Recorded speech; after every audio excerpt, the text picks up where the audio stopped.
ক্ষুধায় কাতর সন্তানদের সান্ত্বনা দিতে খাবার তৈরির মিথ্যা অভিনয় করছেন এই মা।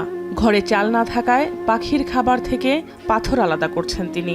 সন্তানরা ভাবছে আর কিছুক্ষণ পরই হয়তো তাদের জন্য প্রস্তুত করা হবে খাবার। هاي الحجار بناكل فيه عشان من قلة الطحين والاكل والشرب. فيش اي شيء بتخش علينا ولا اي مساعده ولا حاجه.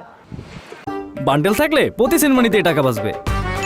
বিকাশ সেনমানি বান্ডেল কিনে জিতুন প্রতি লেনদেনে। একদিকে যখন ক্ষুধার যন্ত্রণায় কাতরাচ্ছে শিশুরা, অন্যদিকে খাবারের অভাবে প্রাপ্তবয়স্করাও ক্লান্ত হয়ে পড়েছেন। কোনো ধরনের শুকনো রুটি বা ভাতের ব্যবস্থা করতে পারছেন না তারা। বাজারে সবজির দরও হাতের নাগালের বাইরে। পরিস্থিতির যেন কোনো উন্নতিই নেই। يعني علاجات فيشي، طحين فيشي، خضرة غالية، نشتري حبة بندورة، الحبة ب5 شيكل।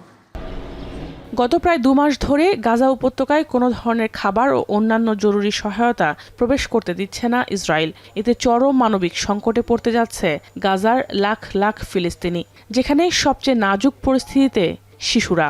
ইতোমধ্যেই 70,000 শিশু অসুস্থ হয়ে হাসপাতালে ভর্তি হয়েছে, আর 5 বছরের কম বয়সী প্রায় 3,500 শিশু ক্ষুধার যন্ত্রণায় মারা যাবে বলেও আশঙ্কা জাতিসংঘের। এমন পরিস্থিতিতে ইসরায়েলের পরিকল্পনা অনুযায়ী গাজায় খাবার সরবরাহ করা হবে বলে জানিয়েছেন মার্কিন president Donald Trump. We're going to help the people of Gaza get some food. People are starving, and we're going to help them get some food. A lot of people are making it very, very bad.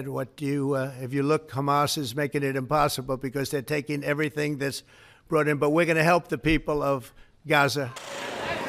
তবে গাজায় খাদ্য সরবরাহের নামে যে Israeli পরিকল্পনার কথা বলা হচ্ছে তা মোটেও কার্যকর হবে না বলে দাবি জাতিসংঘের। The plan that we were briefed on by the Israeli authorities looks to establish hubs through which aid would be delivered.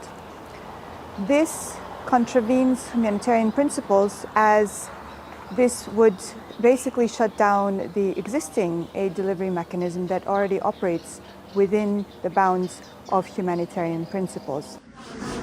UNICEF বলছে গেল 4 মাসে কেবল অপুষ্টিজনিত কারণে হাসপাতালে ভর্তি হয়েছে 9,000 শিশু। জাহানারা ভুঁইয়া, এখন বিশ্ব।